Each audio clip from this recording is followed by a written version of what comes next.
So, there were a lot of TV shows that came out this year.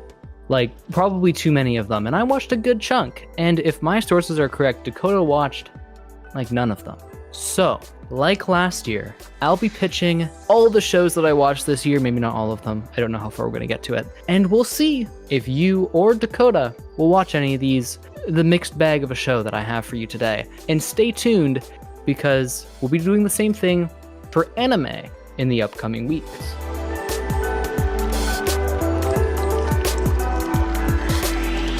Welcome to the Switch Clicks Podcast, episode 116, recorded on December 20th, 2022. My name is Tyler, and today we're joined by Dakota. Yep, I watched only the Disney Plus stuff and too much anime.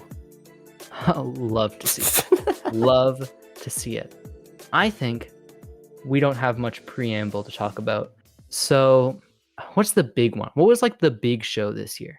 Wednesday, maybe? That one just came out, so there was like a little bit of hype around Wednesday. But I watched Wednesday. It's fine.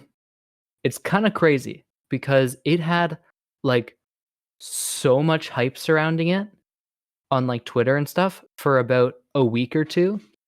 And then it kind of completely fell off, which is kind of how most Netflix shows go, if I'm being completely honest.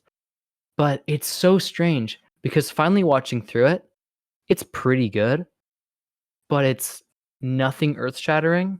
It's just kind of a teen drama-y, like a teen dramedy TV show with a little bit of like murder mystery sprinkled on top.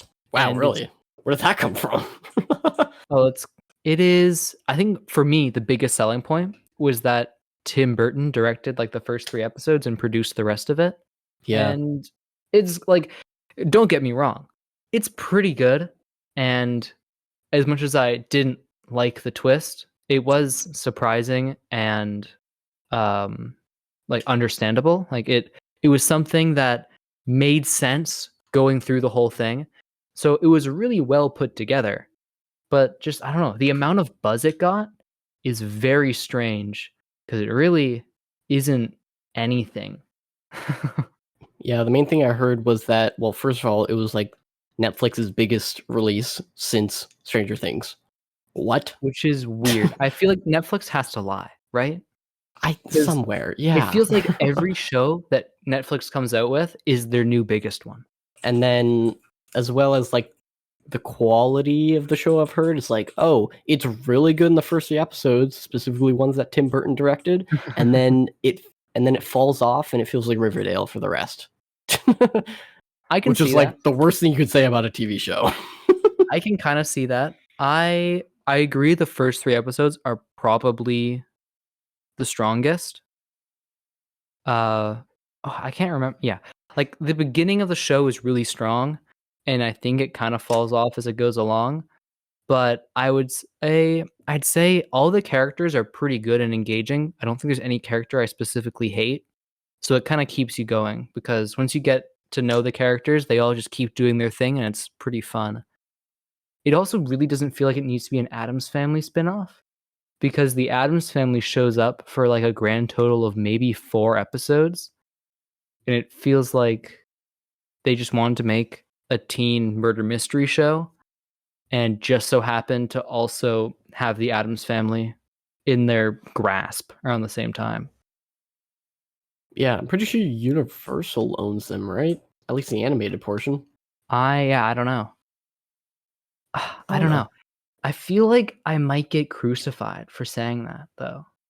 I don't know what the response is.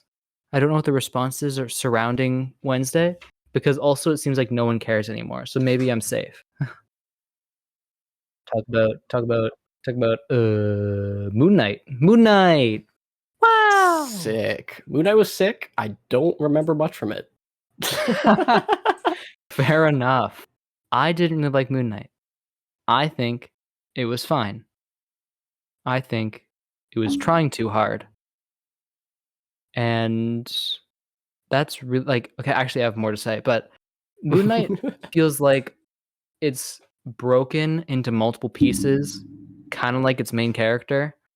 I knew you were going to make that joke. For a majority of like the the show, I've said this, I haven't even said this on the podcast, I'm not sure, but the show feels like 3 ideas crammed into one season of a TV show.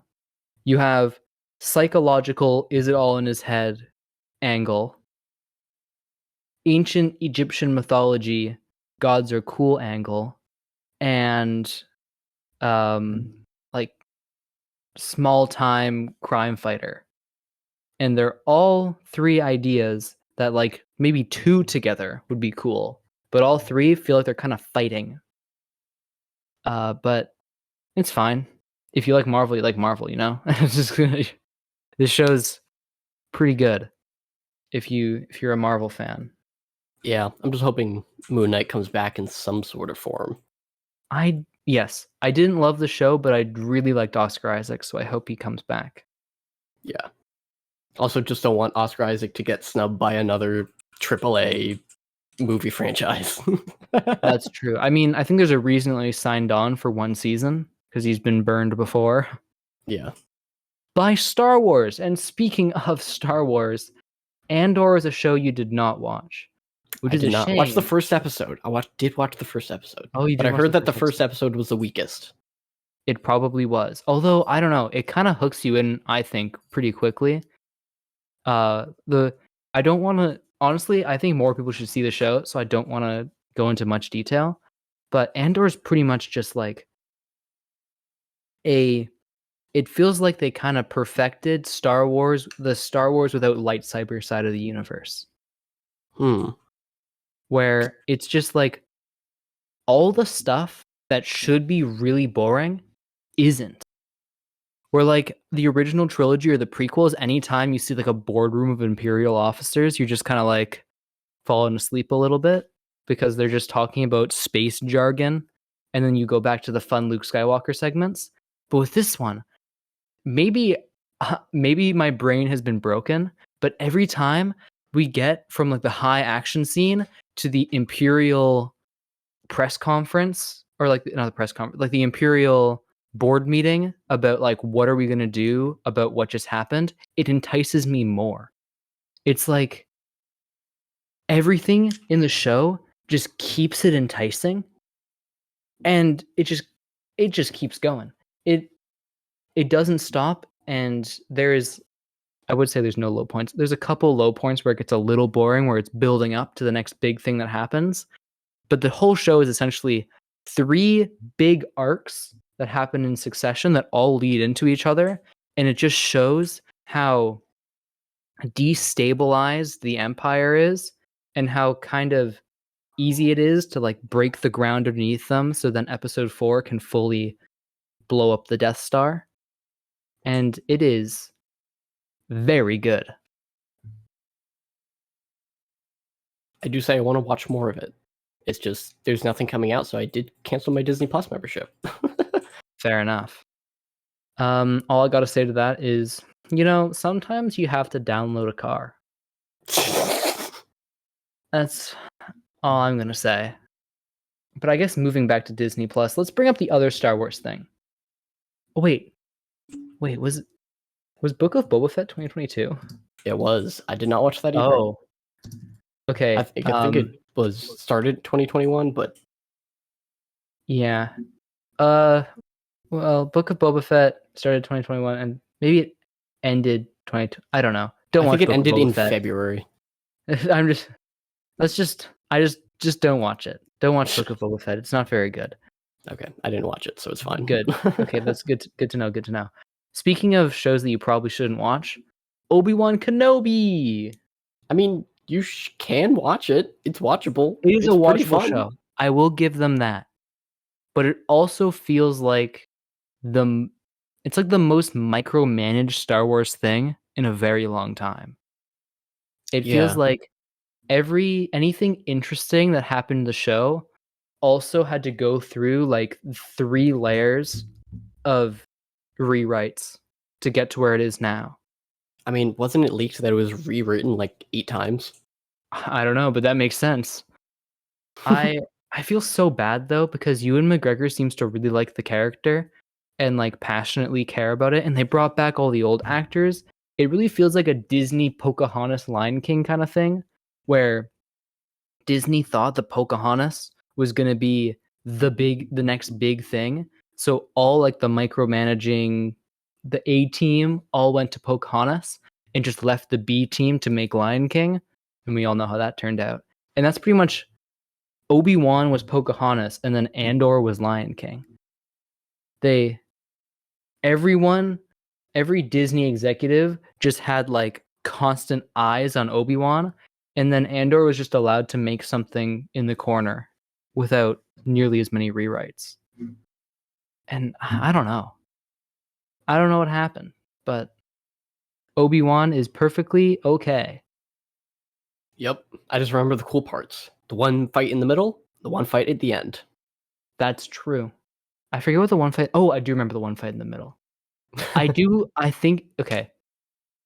Credit to Obi-Wan. They made Darth Vader kind of scary, which is cool. I mean, he's always been kind of scary, but he felt pretty intimidating and like ruthless because he's like early Darth Vadering, and that's pretty cool. Just give me like an R-rated POV short in Darth Vader's perspective. That might work. With inner monologues and everything. Okay. So, we're talking about all these big budget shows that everyone loves or at least kind of watched or something. Let's get a little smaller, you know? Let's talk about Blockbuster. Wow. Oh my this goodness. show You was watched canceled after one season, and it makes sense. Oh boy. My gosh. This was actually on my list of to watch because I'm a big fan of Brooklyn Nine-Nine. Not so much The Office. Parks and Rec is pretty fun. What's the other one? I guess Community is kind of in the same range. Community is great. Sure. I don't talk about Community when we're on the Blockbuster segment. That's all I have to say. Okay, so Brooklyn Nine-Nine. I think Brooklyn Nine-Nine did a pretty good job of not falling off too hard throughout its seasons. But at the ending, tell you, it did fall off. But the ending, you can kind of tell. It still feels like Andy Samberg's doing a pretty good job to hold it together, like a little bit. But Blockbuster feels like all the the metaphor is that they got this sloppy mess of the last season of Brooklyn Nine-Nine in like a felt bag, and they're barely holding it up to like plop it onto the streaming services. All the drips from that sloppy mess that hit the floor, that's what Blockbuster was made out of. Oh my goodness. And I think I'm being too harsh. Is it? But I was about to say, it's really not that. Okay. It is probably passable, but I just found it to be like just painfully unfunny compared to other shows that just do what they're doing infinitely better. And also, I've never been to a Blockbuster in my life. Really? So I just don't care. I think there's at least one locally that I've been to. I was more of a Rogers guy. I would go to the I'd go to Rogers. I was also a Rogers fan. Yeah. That's where I got my copy of Mario Galaxy 2. Oh. I went to Rogers and I got a copy of Spider-Man Friend or Foe. And I'm scared to play the game again because I loved it so much, and I don't want to find out it's bad. Play by tier incoming. Next play it by tier Spider-Man Friend or Foe? No. The next play it by tier that I make is going to be on SpongeBob's Boating Bash. Bozo. Anyways, Blockbuster. Lots of bees. Yeah, there's a lot of bees. Just like this. Just like the not the tier. I'd actually say it's more of a C tier, but like it's like a B list. It's a B list sitcom, I think is a good way to put it. I thought you were gonna make a joke about the Nick Cage thing, not the bees. Funny. Well, I can't do it now. Okay. Before we get to the next Marvel thing, I didn't watch Willow, but I just wanted to put it on my list because I think it's the most insane thing ever. Have you seen Willow, like the movie? I've neither seen the original or the new one. I don't know who watched Willow and went, I need to make a TV show off of this. It's Wait, like the most. wait, the new thing is a TV show? It's a TV show. I thought it was a movie. Me too. What are they It's doing? so weird. It's so weird. It feels like some person, like there was like one really big Willow fan, and like the movie's fine. The movie's passable. That loved the movie growing up, started working at Disney, got high up, and then just as he was like cataloging all the stuff that Disney owns, realizes they own Willow and goes, oh, and then made a TV show off of it. Like I haven't seen the TV show. It might be good, but it's a very weird thing to exist. Yeah, I mean, I'm not a fan of dark fantasy, so I'm never gonna touch it. I'm sure it. I have a very hard time getting into anything fantasy. Miss Marvel, woo! It was okay. I thought it was super fun. I really, actually, Miss Marvel loved the first 2 episodes. Fell off hard when they went to India. Loved the last 2 episodes. I think yes. There is a dip in quality when they go to India, 1000%. Yeah, but I still thought it was somewhat interesting. They were actually tackling real world problems or real world events.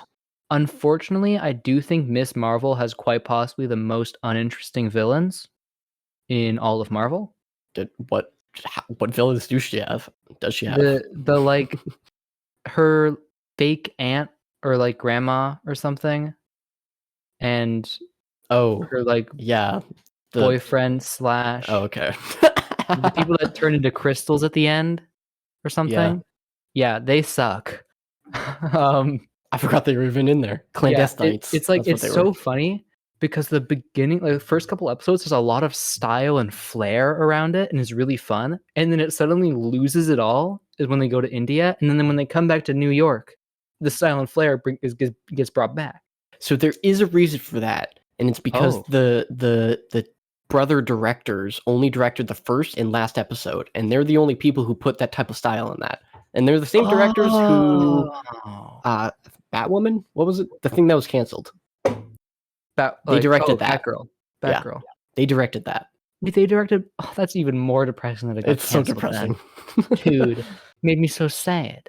But yeah, they're the ones who injected the style, and then for some reason they decided to remove it. The next directors. They didn't know how to do it. They didn't know how to bring the style back. Yeah. Speaking of superhero stuff, next show on the list, The Sandman. I have not finished The Sandman. I have watched, I think, 1 or 2 episodes of The Sandman. That's Sandman. Oh, okay. For some reason, I thought of like Sam Spider-Man? Raimi's Spider-Man. Yeah, they made a whole TV show about him. I remember listening to a podcast in which they were talking about Spider-Man 3, and one of the members was like, so the way they did Sandman in this was very weird.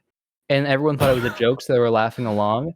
And then they realized he was telling the truth and thought that they just completely rewrote the Sandman for Spider-Man 3. And I think that's a very funny thing. Isn't the Sandman Netflix show, isn't that DC? It is DC. Okay. Yeah. It is a Neil Gaiman story, which means it's very high fantasy. But I like DC. I thought they made it more grounded in the show. It is more. It's high. It's kind of like Good Omens, if you've seen that. I think I've heard of it. Or like American Gods. I haven't seen American Gods, but it's kind of like an urban fantasy kind of style. Yeah, you have real people that are like no effects or anything, no prosthetics, but they have magic. Yeah. Is that what you're saying? It's a pretty dry show, and it does not pull its punches with adapting because it's a very ridiculous thing. Like, the story is compelling and all the characters are compelling, but like later in the season, there is like an imaginary playground fight essentially, where like you're like, my character shoots the devastating laser blast, and he's like, well, I have my force field that protects myself against devastating laser blasts. That is a legitimately, it's that kind of fight like a mind palace fight between two people that's pretty much plays out like that, except played completely straight and has like legitimate consequences surrounding it. And it's very weird. Yikes. It's well made, and it makes you actually care about this playground fight, which is crazy. But it's also completely ridiculous and is wild that they didn't cut it from Thing. Like it really feels like this is an adaptation of the comic, and no one at Netflix tried to mess with it. They just made it, which is good, but also not for everyone. I thought it was a bot thing that like Netflix bought the rights to put it on their platform from Warner Brothers. They might Instead have. of I'm not sure. Yeah, I'm pretty sure they put a decent amount of money into it. I'm not sure. I barely know I anything know about it's it. getting a second season. I'm pretty sure. I know characters are named after like emotions, right? Kind of. There's maybe. I'm not. I know there's dream and death and I don't know, something like that. That's kind of like the naming convention. It's pretty good, but it's definitely like the most acquired taste, I think, of all the shows on this list. It's kind of difficult to just sit down and watch. You kind of need to know what you're getting into, or else you're not going to like it, I think. Yeah, understandable. And Next, okay, let's go back to understandable. I think She-Hulk is the last Disney Plus thing that you've seen. yes, get ready for anybody watching this podcast for some hot takes. Hot. Okay, now I'm curious. You go first. Okay, it was neither horrible or amazing. I think in the range, it's a little bit better than meh. Okay, like 1 to 10 number scale. Where do you giving it? Okay, if it's a linear scale and it's not like everybody thinks everything is a 7. If meh is a 5, it's a solid 7. Okay. Yeah, I'd be inclined to agree. I think I'm like, I think I'm more inclined for like a high 8 personally, maybe a low 9 depending on the day. But yeah, okay, I think we're in the same ballpark. I think people hating it, there's not. I feel like the people that hated the show didn't watch the show. 1000%. Yeah, without a doubt. And if you watched the show and didn't like the show, okay, thumbs up. Continue with your Good life. for you. You did it. Congrats. If you liked the show, though, I think you really liked the show. And I don't know. I think everything just it was a very ridiculous premise, and everything just kind of slotted in really nicely. Yeah, I think it was well written, and it was definitely like a kind of sitcom-y, and the comedy didn't land all the time. Mm-hmm. Maybe But it was like a 50-50. Yeah, the comedy might not have always landed, but it didn't like sit on the joke. It feels like the joke passed, and then you can continue watching the show. It's not like an unfunny joke happened, and they just sat in silence waiting for someone to laugh at it. Yeah, I think it's also unfortunate that the best part of She-Hulk isn't She-Hulk. Am I crazy? Yeah, I'd agree. I think she's not the worst character in the show, but there are definitely better ones. I think I like Pug and Abomination a lot more than I like She-Hulk. But She-Hulk is still pretty good. Who is her, not assistant, but there's a lawyer word for it. Like are you talking about Nikki? Nikki, I think that's her name. Yeah, Nikki and Pug, when they had those two like scenes with each other, or like those two things. One, they went to like the knockoff Avengers merch guy, and then the other one they were doing in the finale. Those were the best scenes in the entire show. They had the best chemistry ever. Fair enough. I want a show with just those two characters. I think is this a hot? I think the worst parts of the show might be Titania, which I hate to say because I really like Jamila Jamil.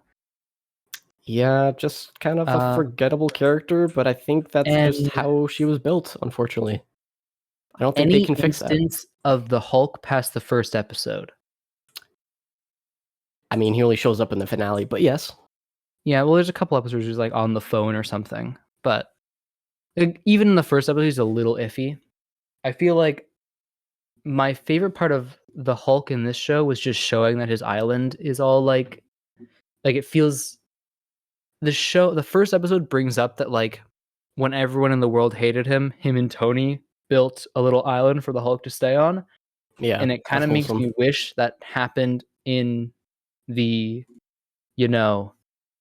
universe. Like we saw that, Yeah. but yeah.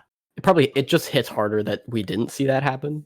Yeah. So, I think I Still would pretty have good. edited the show like, okay, first of all, get some actual lawyer show writers. That's like number one priority. Oh, it's true. It is very true. And then like first episode, you just do a case. Just do a case episode with She-Hulk as She-Hulk. Just do that. Maybe Mhm. have some heroes sprinkle in there. But that's it. And then second episode or third episode in, then you do the origin story. Because the first episode being that episode was not great. The pacing was not great. It's true. And then you go to bad lawyering, even though she's supposed to be the greatest lawyer in New York or whatever, I think. Something like It's like, that. yeah. I kind of It's agree. crazy. I think the first episode had a little too much of like you're not going to be used to this show. This is completely different than everything else. I think you probably should have shown that more than you just said that to the camera, because I have to kind of agree this isn't like anything else in the MCU, but I feel like that doesn't hit as hard when the beginning of the show has She-Hulk going, this is going to get wacky. Just buckle in. I don't know. Oh my goodness. I still can't believe they had the confidence to do that. And I mean, they pulled it off, but I think it would have hit harder if they just didn't have that. Yeah. And I mean, okay, we can go to the finale. Finale, pretty fun. Finale was pretty funny. I think there's a couple things they could have done maybe a little bit better, but you know what? If I wasn't spoiled for the finale, I think I would. I was laughing through the whole thing, but I think I would have laughed maybe a little harder through the whole thing if it wasn't spoiled for me initially, because that's just a fun way to end it. But ending it like that, I think kind of means they can't do that ever again, because then you're just redoing the joke, and that's a little sad. I think, okay, I'm going to spoil it here at the end, but who cares? Mhm. Nobody's watching this anyway. Yeah. Uh, Kevin Feige, the robot, should have just been Kevin Feige, the person. I think that was an editorial thing. That is I don't know. horrible design. Kevin Feige should have been Kevin Feige. I agree. I think Kevin Feige should have been Kevin Feige, but also I feel like Kevin Feige wouldn't have agreed to it. But the robot having the little hat is so dumb. I think that's funny. I think the robot having the hat is very funny. But I think Kevin Feige can roll with a joke, but he himself doesn't want to be. I think he doesn't want to be as associated with Marvel as he is. Like, I think he obviously still wants to be a part of Marvel and do all the Marvel stuff, but he doesn't want to be the face of Marvel for everyone. He wants Marvel to be the face of Marvel. And I can kind of respect that. Yeah, I guess. But also, it would have been very funny if it was just Kevin Feige. I think it would have been funny if it was Kevin Feige and then She-Hulk gets really mad at some point and goes to punch him and he just catches the punch and like brings her to her knees or something. I think that would have been funny. But You have no power here. like Kevin Feige is just absurdly powerful but doesn't look it. Would have been a funny joke. But yeah. That's She-Hulk. And now the rest of the shows are weird. So Peacemaker is probably the least weird. Peacemaker, did you watch it? Nope. I am not interested in DC because I know where it's going. Yep. Peacemaker is a show that shouldn't work as well as it does. Everything feels all the jokes are very raunchy. All the the premise is kind of boring. It's following a character no one should like. But John Cena acts his heart out. James Gunn directs like crazy. The show has like some of the most unfunny overly played out jokes ever, and then just a really somber moment that actually hits. And it's so weird. It is truly an emotional roller coaster that is absurdly well made for a Peacemaker TV show with as many bad jokes that they have. Is that supposed to get a season 2? I don't know because DC is imploding. True. I feel like John Cena Peacemaker will probably still exist in the new DC, but I don't know. I feel like if all the Suicide Squad and Peacemaker people stay, but everyone else gets recast, that's a little weird. Yeah. But anyway, that's like the least weird show here. Next up is JoJo's Bizarre Adventure, Stone Ocean, Part 6. This is ridiculously hard to explain without all of JoJo showing up. I just want to talk about it because I love JoJo. And technically it could go in the anime episode, but I feel like Dakota explaining a bunch of anime to me and then me interjecting at one point to talk about Stone Ocean and then back to Dakota is a little weird. But Stone Ocean, okay, real quick, JoJo selling point. If you haven't watched it already, I don't know. It's a little rough. Like it's very hit or miss if you like it or not. But JoJo's Bizarre Adventure is basically the selling point is that each season is a new it's like an anthology following a very like loose story between all of them. Like every character is the next in the lineage of the Joestars. So starting from the first one in like the 1800s to Stone Ocean, which is set in present day, or present day when it was written. So 2000 to 2003, but so that's when it's set. And it is, I think, pretty good. It has a little bit of a problem around the middle where it starts getting kind of villain of the weekish. Like it takes a little too long, I think, to get to the good stuff at the end. But like every season of JoJo, starting is pretty compelling. The last couple episodes, like the final battle episodes, are always so good and just pick up the rest of the show with it.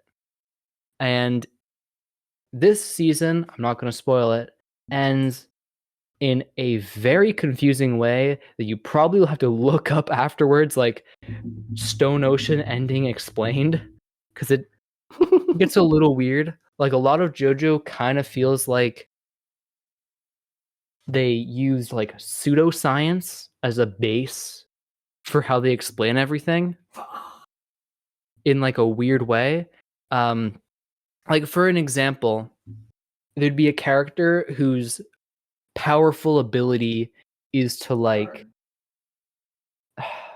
create, like turn people into slugs. And the reasoning behind he can turn people into slugs is because his stand, which is their superpowers, flashes an image of a slug in front of you really, really quickly. And there, like, where your eyes don't process it, but your brain does, and the subliminal messaging turns your body into a slug. That makes no sense. But the show explains it as if that is the most factual, understandable thing possible.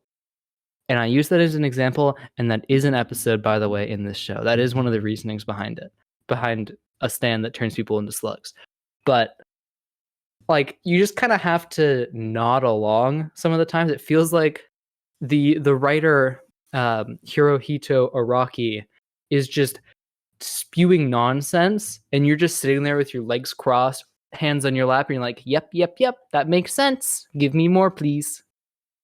And that's pretty much how JoJo goes, and I love it. Also, JoJo has, I think, granted, I don't watch very much anime, some of the best anime openings of all time, and they never miss, except for this season where they missed a little bit on the last openings. A little is good, not as good as the other ones. Oh, and the ending. Oh, The ending, the credits are so good. Anyway, that's that. Time to talk about a okay show. Actually, the 3 last shows, like, might as well close off the video now because we got to the bottom of the barrel, folks. Let's talk about the woman in the house across the street from the girl in the window. Excuse me?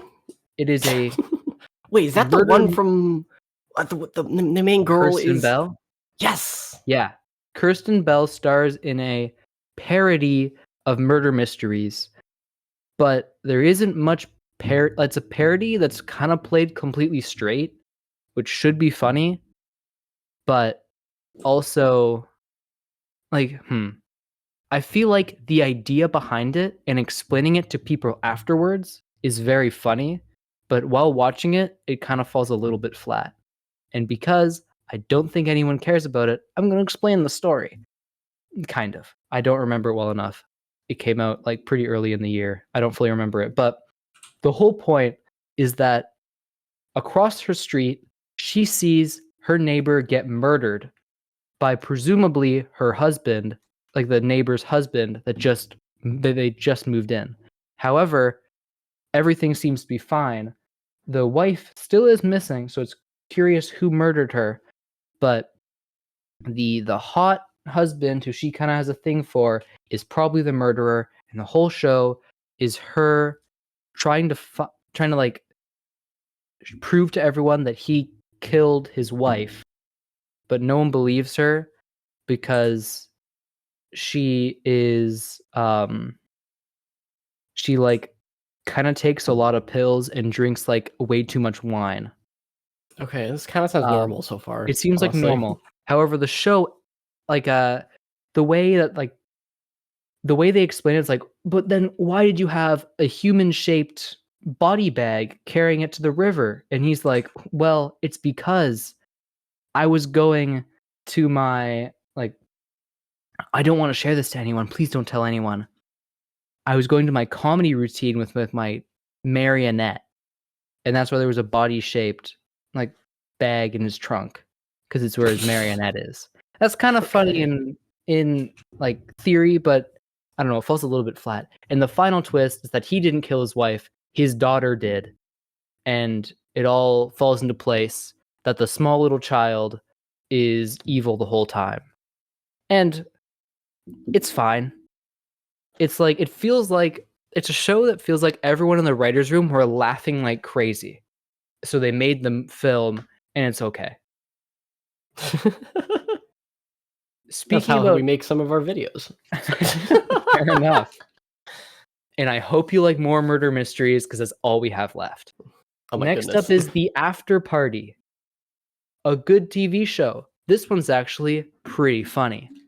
It is so high school reunion.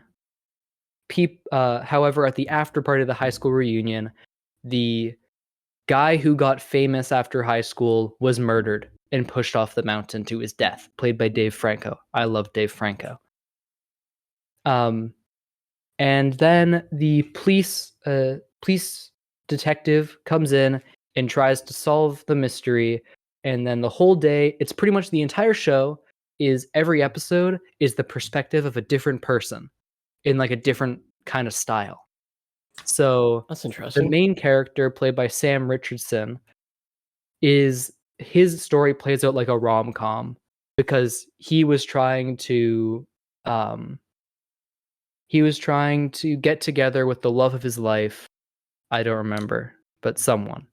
And then it cuts to the next one, who the ex-husband of the guy that the ex-husband of the girl that Sam Richardson is trying to date explains the whole movie, his whole thing as like a Fast and Furious style action movie in which he needs to get his daughter home, but ends up at the after party. And like everyone has a different style, and it's very well made. The twist at the end, I actually don't remember it. I just don't remember how the show ends. But I remember thoroughly enjoying it all the way through, and it's just a bunch of comedians that are all pretty funny. Like Ben Schwartz is there. Who doesn't like Sonic the Hedgehog? And finally, grand finale, if you will, Murderville. Murderville is a TV show in which every episode has a guest star, normally a comedian, and then Will Arnett and everyone on set is given a script and to a murder mystery, and the guest star is given no script, has to go along with everything, and at the end has to find out who the murderer is. It's very fun. It's a funny show. If you like Will Arnett, you'll like the show. There isn't much to say. That's the grand finale. I just think we ended on a high note. Also, actually, if you want to watch Murderville, just watch. They have a Christmas special that came out, and it's just funnier than the show. So just watch that instead. But still, grand finale complete. Thrilling conclusion. Thank you for joining us and discussing way too many shows from 2022. We would love it if you could follow us on Twitter and listen to future episodes on Spotify and iTunes. Join our community Discord server to continue today's discussion. And we'll see you next time on the Switch Clicks podcast.